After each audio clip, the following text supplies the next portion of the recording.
Hello friends, स्वागत है आप सभी का आपके अपने किचन अर्चना किचन कैप्टन में। और मैं हूं आपकी दोस्त और आपकी होस्ट अर्चना। दोस्तों, देखकर तो आप समझ ही गए होंगे कि मैं आपके साथ मैंगो की रेसिपी शेयर कर रही हूं। ये मैंगो का कोई जूस नहीं है, मैं बना रही हूं आप सभी के साथ मैंगो फ्रूटी। जी हाँ दोस्तों, जो दुकान में मिलती है ना, बाजार से हम खरीद कर टेट्रा पैक लाते हैं या फिर कोई बड़ा सा डब्बा लेकर के आते हैं, बस ये वही वाली मैंगो फ्रूटी है।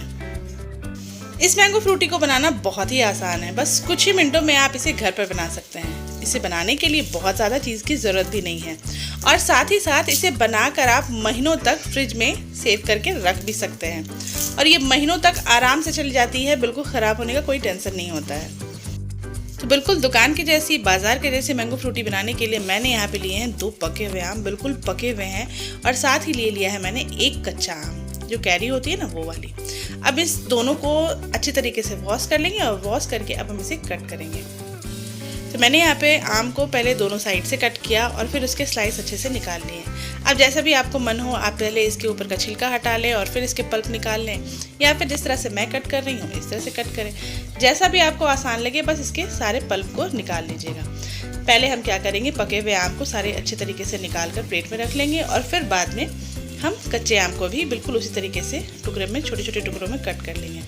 छोटे छोटे टुकड़ों में कट करने से होगा ये कि अच्छी तरीके से पल्प जो है ना, बहुत अच्छी तरीके से ग्राइंड होने में बिल्कुल प्रॉब्लम नहीं आएगी और अच्छी तरीके से पेस्ट बनकर तैयार हो जाएगी।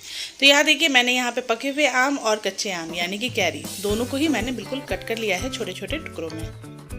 और अब इन दोनों टुकड़ों को मैंने यहाँ पे एक ब्लेंडर में डाल लिया है, यानी कि जो हम ग्राइंडर होती है ना, ग्राइंडर में मैंने यहाँ पे सारे पल्प को डाल लिया है और अब डालकर इसे हम पीस लेंगे।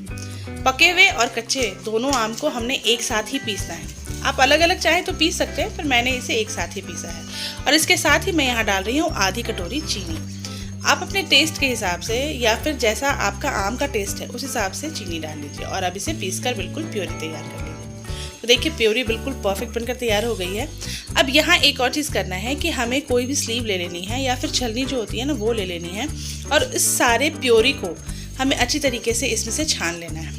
इससे ये होगा कि इसमें जो रेसे होते हैं ना आम के अंदर, वो सारे निकल जाएंगे।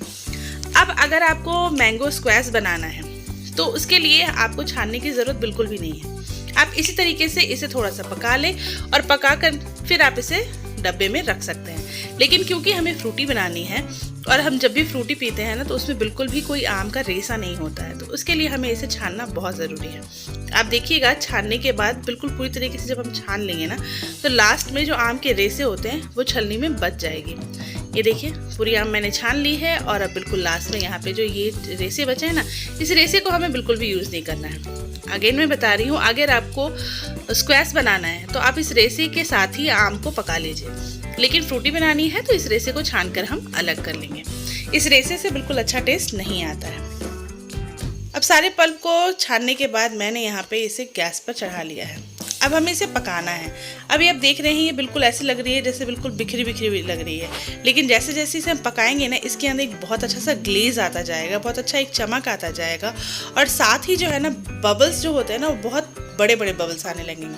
और वही पहचान है कि आपकी आम जो है ना बिल्कुल पक चुके हैं। साइड से जो कढ़ाई को ना बिल्कुल छोड़ने लगेगी, या पैन जिसमें भी आप इसे बना रहे हो, वो पैन को ना बिल्कुल आम जो है वो छोड़ने लगेगी।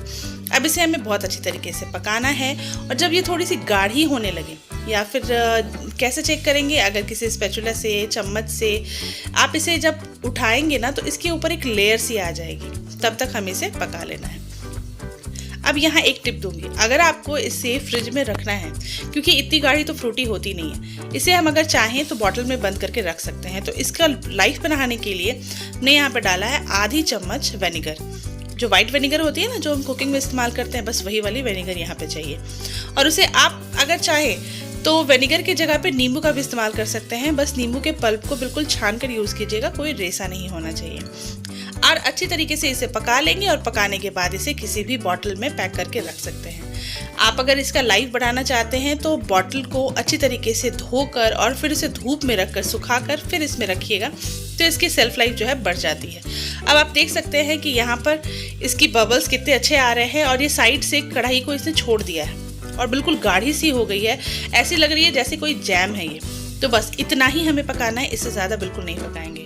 आप लेयर देख सकते हैं कि स्पैचुले पे आपको लेयर नज़र आ रही है। तो बस अब हम क्या करेंगे, गैस के फ्लेम को ऑफ कर देंगे और यहाँ हमारी जो फ्रूटी की जो बेस है ना वो बनकर तैयार हो चुकी है।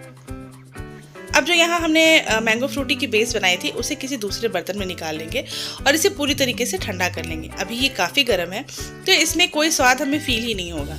अभी क्या करेंगे, जब ये पूरा ठंडा हो जाएगा फिर हम इसे पानी ऐड करेंगे और तब हम इसे फ्रूटी बनाकर तैयार करेंगे। अब करीब आधे घंटे तक मैंने इसे ठंडा कर लिया था और ठंडा करने के बाद मैंने इसे मिलाया है बिल्कुल ठंडा ठंडा पानी। कंसिस्टेंसी ऐसा होना चाहिए जैसा कि हमें मार्केट में मिलता है।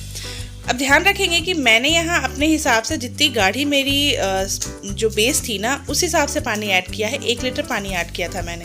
आपको जैसा लग रहा हो, जितना गाढ़ा हो या जितनी आपकी क्वांटिटी में हो उस हिसाब से पानी ऐड कीजिए और बिल्कुल मार्केट वाली फ्रूटी के हिसाब से पतला या मोटा आप बनाकर तैयार कर लीजिए। तो ये देखिए बिल्कुल लग रही है ना जैसे हमने मार्केट से अभी फ्रूटी खरीद कर लाया है और इसे किसी भी बर्तन में डाल दिया है। तो बस अब इसे ठंडा ठंडा सर्व कीजिए। आप चाहें तो इस तरह से इसे बनाकर फ्रिज में भी रख सकते हैं और जब मन हो तब निकाल कर इसे ठंडा ठंडा सर्व कीजिए। किसी बॉटल में भर कर रख लीजिए या फिर किसी जार में भर कर रख लीजिए। तो मेरी तो मैंगो फ्रूटी बनकर तैयार हो गई है।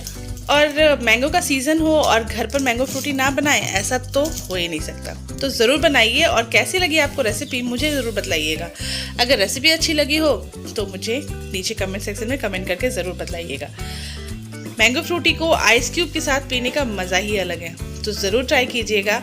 और अगर कुछ नहीं अच्छा लगा हो या फिर कुछ और बताना चाहते हैं तो वो भी मुझे नीचे कमेंट सेक्शन में कमेंट करके ज़रूर बताइएगा। मेरे चैनल को सब्सक्राइब करना बिल्कुल मत भूलिएगा। फ्रेंड्स और फैमिली में शेयर कीजिएगा और साथ ही एक थम्स अप तो ज़रूर दे दीजिएगा। मैं मिलती हूँ एक नए वीडियो एक नए रेसिपी के साथ। तब तक के लिए bye bye friends and take care.